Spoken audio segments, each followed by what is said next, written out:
come on in. Oh, sorry, it's you. Show's over. Go ahead. Hey, come here. There's a bunch of comedians hanging out with some friends. You're not supposed to be here, but if you're cool, you can come and hang. If you've ever been offended by anything, don't come in.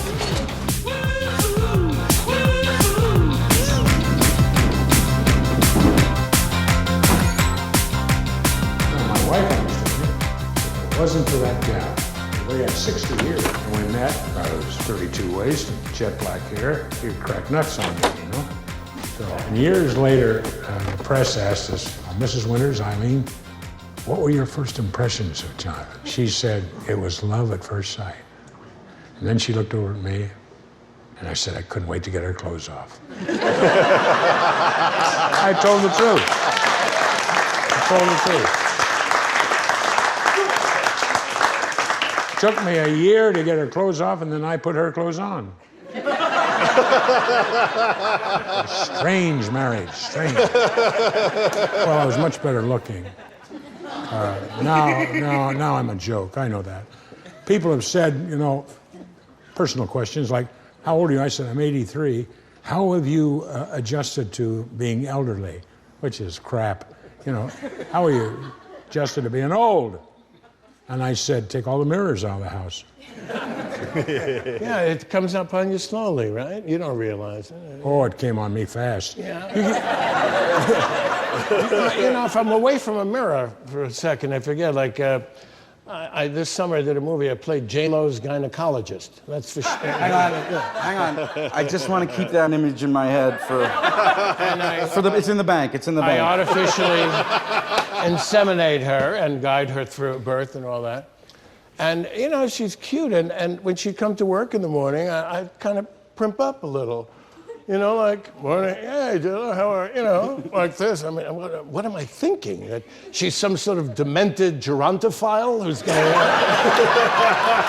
Come here, Grandpa. I'm going to take you right here on the floor. You're next. Get over it. You want Social Security? Come on. You know, I mean, I forget I'm a geezer, you know. Well, you know, the sad thing is that all you need is one of those to keep going for another 20, 30 years, really. Elderly people, as a rule, some young people, elderly women especially, about a kiss here. Hello, kiss here. Jonathan, Merry Christmas. I turned her head around, bad dye job, and put my tongue in her face. I said, haven't you been kissed like that? Yes, she said, but I don't know where you've been. I said, I took a chance on you. I wouldn't do that again, you know, because people don't understand. I do. See, you couldn't do any of that in the Parr shows. You could if he came to the green room.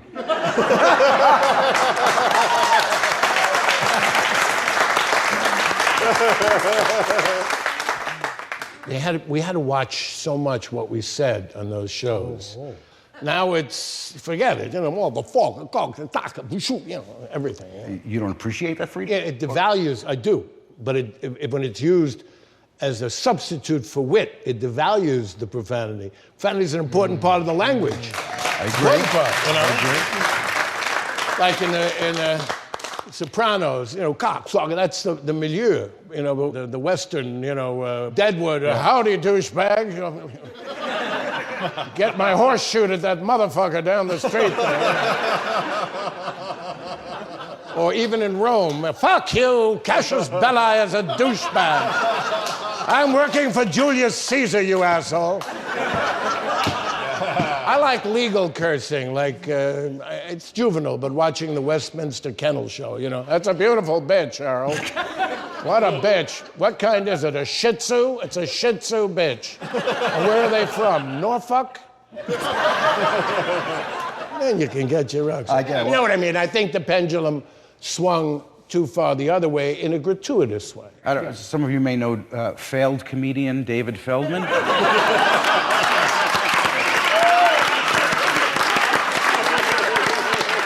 He doesn't have people hanging out having conversations in his green room. His green room is filled mostly with cheese cubes and resentment. I thank you for talking about the F word, because the F word has destroyed comedy. If you were to remove the F word from comedy... Oh, fuck that shit. Oh,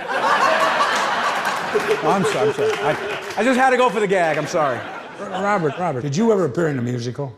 Many, yes. Really? I saw you in, they're playing our song. Yeah. Tony Award winner, I believe?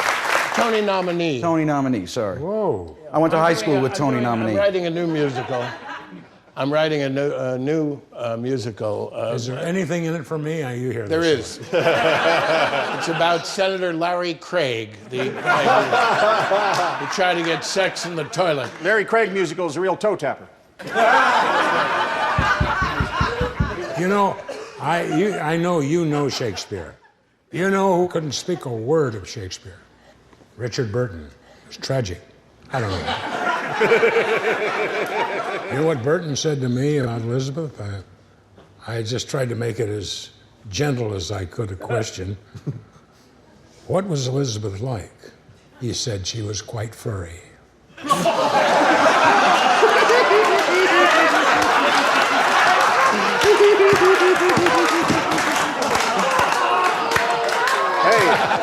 Hey, come on. Who's afraid of Virginia's wool?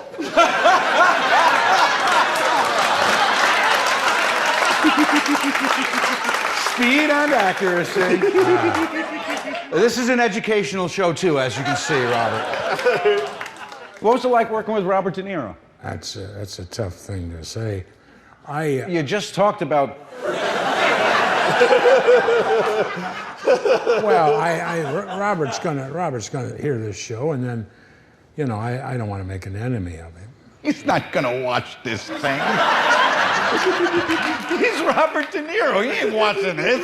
See, Robert's Italian, isn't he? Yes, he is. There you go. Why are you looking at Maybe me? a little bit. Maybe a little I'm bit. afraid of it. I'm afraid of Italians because, you know, you can get a bad pizza and die. I should have been Italian. Oh, Maria, guarda ne sono bello, on the way. Oh, yeah. Put me in a gondola, man. I'm big. Get me a girl from Schenectady. Whoa, whoa.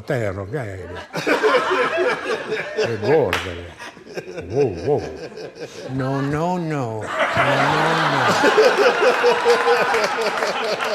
I wish I could brag and say, banged 1,000 chicks. I never had any money.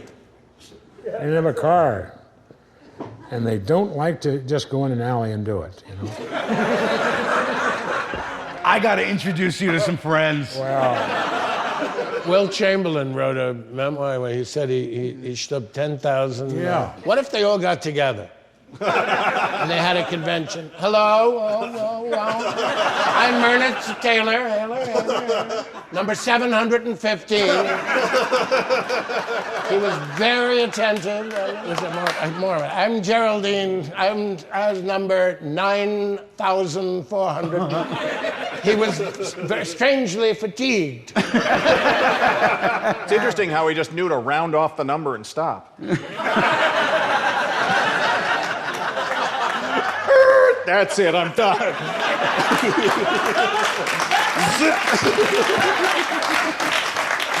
10,000, that's it. Right? I'm through.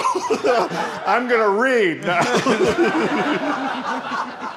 Well, I went to a prostitute with two other 15-year-olds in the 50s. You know, do you respect me? I mean, they wanted a neck as much as we wanted, but very repressed in my little middle-class neighborhood in the Bronx, you know. So we heard there were prostitutes on the corner down in 111th Street and Lenox Avenue. It's 111. Wound up, it was $5. See, Governor Spitzer? A sense of value, you know what I mean? I really owe her a lot, this woman, because she instructed me. I froze up. I mean, I was all ready for it, and then I got really scared. And Well, you see, now she said, push like you mean it. That was her instruction. She was so well dressed that, no, really, they were all mostly women of color. This one had a little mink collar, and she had beautiful skirt and kind of classy clothes. You still kind of miss her, don't you? Just a I want to thank her. I wrote it in a memoir. But anyway, I thought, you know what? Maybe she's a Columbia graduate student. The tuition is heavy. You know what I mean? And she's doing this a little on the side. And I said, what's your name? She said, what you want to know my name for? And I dropped that Columbia backstory quickly. I was a man, you know, even more than my bar mitzvah.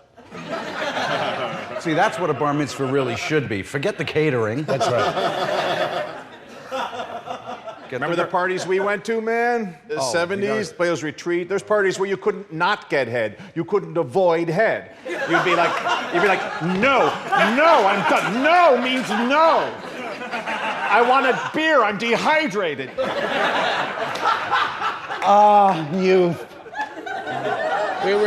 I was in Texas once working, and this girl wanted to show, you're from New York, aren't you, you know? I said, yes, and she said, I heard about that club, Pluto's Retreat. I thought to myself, it'd be a perfect Disney property. You know? Hey, come on now. You want some fellatio? Come on over. I think I'm coming.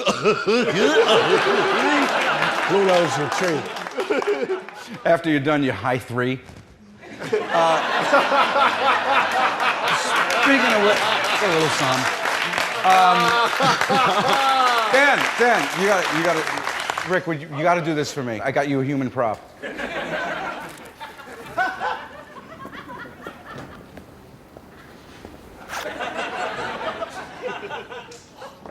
Oh, Mr. Carradine. Mr. Carradine. Oh, Mr. Carradine. Oh, shit. Oh, he choked too hard this time. Oh, my God, he choked too hard. Okay. I guess it's okay. We should go. All right,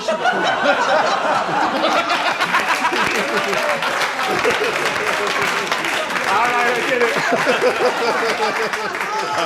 I remember when it was just the chicken that you choked. I had one affair after the Corps, before I got married. Jonathan fought in World War II. Where were you guys when I needed you? Some Frenchman got on to me about hating America. He said, I don't care for America anymore. It's no longer a superpower. You people are not light. And I said, well, cut it down to this, Jack. In my country, this means touchdown. Did you see that coming? But anyway, I left to go in the Marines, and my mother did this. Come on, go. Didn't get along with mother or dad. Japanese were way down on the list. There were Greek kids, Italian kids, brown kids, all kinds of kids. People, oh my God, he's gonna die, you take it. My mother, get on the train. And the old man, where's the train? Shoot you. I was the only Marine that received hate mail from my family.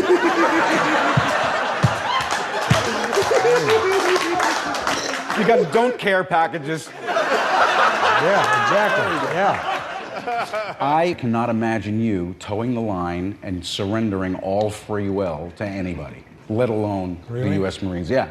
I ran up to my major mistake. I had a guy in my outfit who was never in show business. He was the funniest clown I've ever known in my life. He said, go up to the major and pretend that you're gay. And I said, I don't think that's good. The old man doesn't have a sense of humor. I'll give you $50. So I walked up to the old man. What is it, Winters? I find you a very attractive man. What? These guys that I'm with, they're so, I don't know, they're so farmish. You're homosexual? I don't think so. I don't throw grenades like that. I went through 4 naval officers, psychiatrists. The old man thinks that you're homosexual, and you're not. You're just pulling his leg, aren't you? Yes, sir.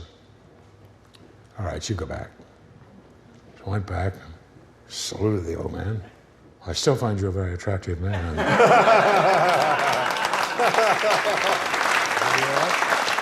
You know, gays in the military, I think there aren't enough Marines in musicals. That's what I think, you know. One singular sensation. Every little move you make. We should have more of them in interior decorating, too. I don't know, but I've been told fuchsia doesn't go with gold. Sound off, track lights, sound off, earth tones. One of his greatest bits with the Marines from the early albums. What did the officer say? Well, we were on an LSV, landing ship vehicle. Landing ship. Tank and 500 guys. Here's the first lieutenant. They're some 500 yards off, all right. I'd hope to be able to go with you, but they need me here.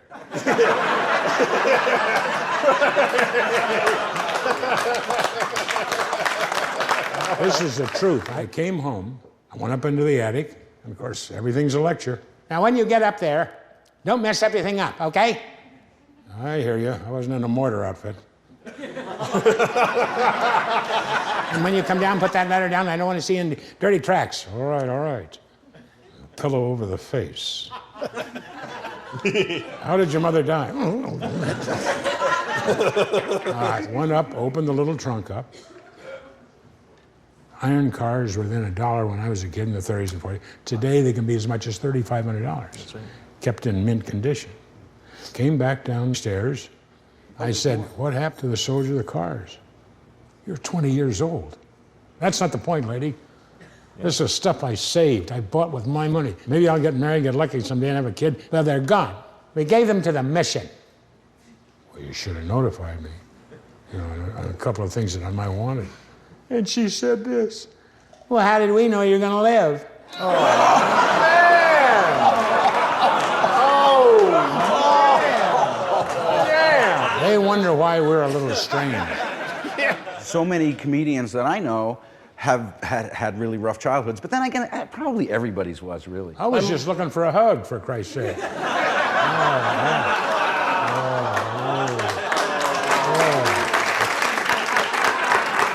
Please release me, let me go.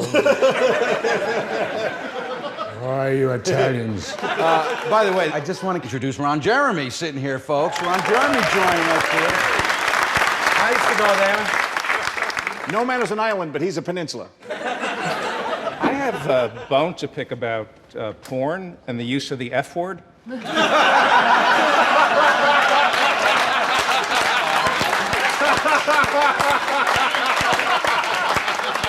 I was watching one of your movies with my family, and the language, he went to high school with George Tenet, the head of the CIA. That's correct. So it was a hedgehog and a mole. Not bad, Thank you very much. I feel, in the presence of the great Jonathan Winters, I feel. Lord. I'd like to ask Ron about the studio system. When the studio system broke down in porn, do you find that the actors are less trained now? You're gonna laugh at this. They had a little more storylines and more traveling around the world to make films. When it went video, the plot was, here's a cup of coffee, eat me. There's your dialogue. How they could take something like porn and cheapen it like that. Actually, there is a thing like that. Now, the old school porn guys who've been doing it from way back when are like, you know, back before Viagra, you had to have the goods. You know, that was tested as a heart drug originally, Viagra. You know that. I did not know that. Yeah, and they knew it. They knew that it opened arteries somewhere. They thought it was the heart. They were only off by 1.5 feet. And so after a year of testing, you had about 1,000 people in the test walking around with angina pains and the erections of their lives. All dressed up and nowhere to go. I went to the funeral of somebody who died from a Viagra overdose. Is that so? Open casket. I learned how to lean in on a joke from watching you. Robert Klein. Genius. You know, Jonathan, I admired him on television so many years.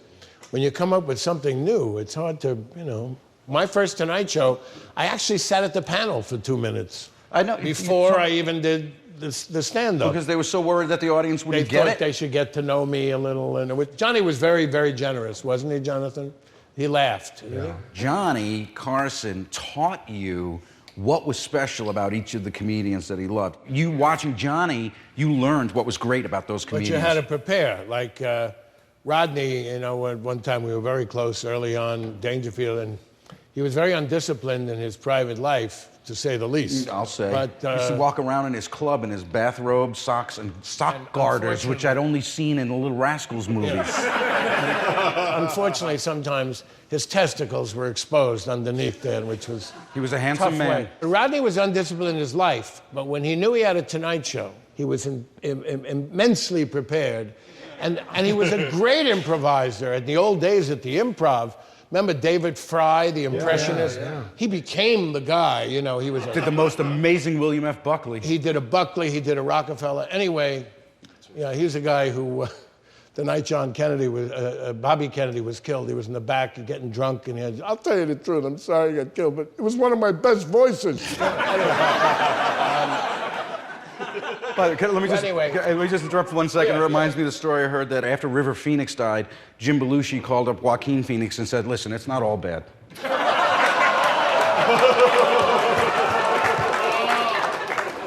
But I digress. I'm sorry. But that's all right. Rodney got up at the Improv, and from the dark, David Fry is heckling him, and they got into an argument, and he screamed at Rodney. He said, "Don't you raise your voices to me."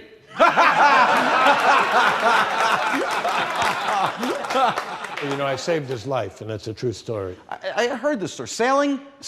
Yeah, First of all, Rodney sailing is already a hilarious image. He was my Yale Drama School. For the Yale Drama School, they didn't teach anything about stand-up comedy, you know what I mean? I was offered a fellowship years later by Robert Brustein to do stand-up. Yeah, I was busy. I had $9,000 a year to go up to New Haven twice a week. Who books that gig? So I learned everything from him. And how to hold the mic. And he also wrote his own jokes then.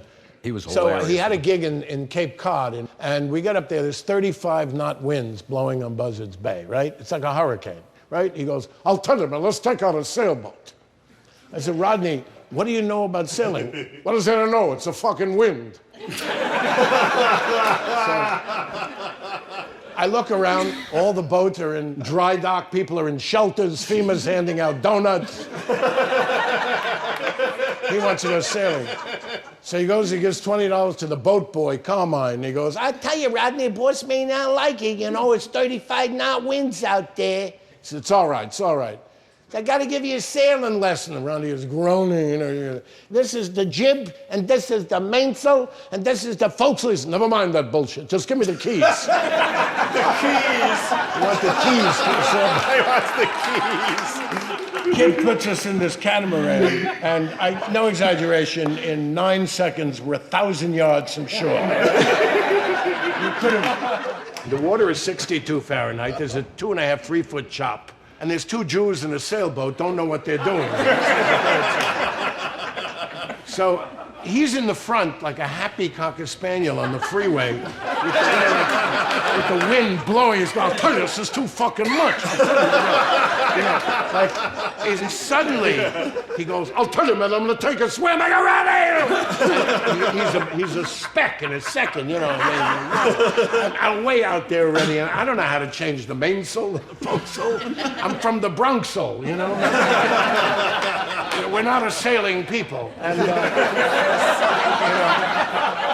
those he-ho-de-ho, this the only thing left now in the Bronx is the yo part. That's it. And so I just pushed the rudder to one side to get him and make a nice tight turn of 6 miles. It seemed like 2 years before I reach him. I know there's going to be a corpse, and a blue hand comes up on this catamaran 2 seconds from drowning. He had given up. But even drowning, he sounded like Rodney Dangerfield drowning. You can imagine, he goes, Folks,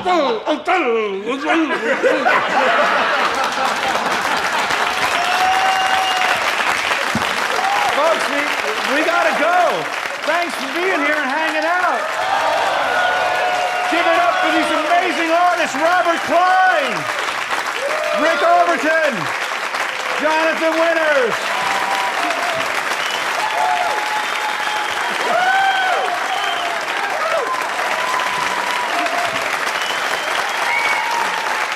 I'm Paul Provenza. Come hang out again. Jonathan Winters, ladies and gentlemen.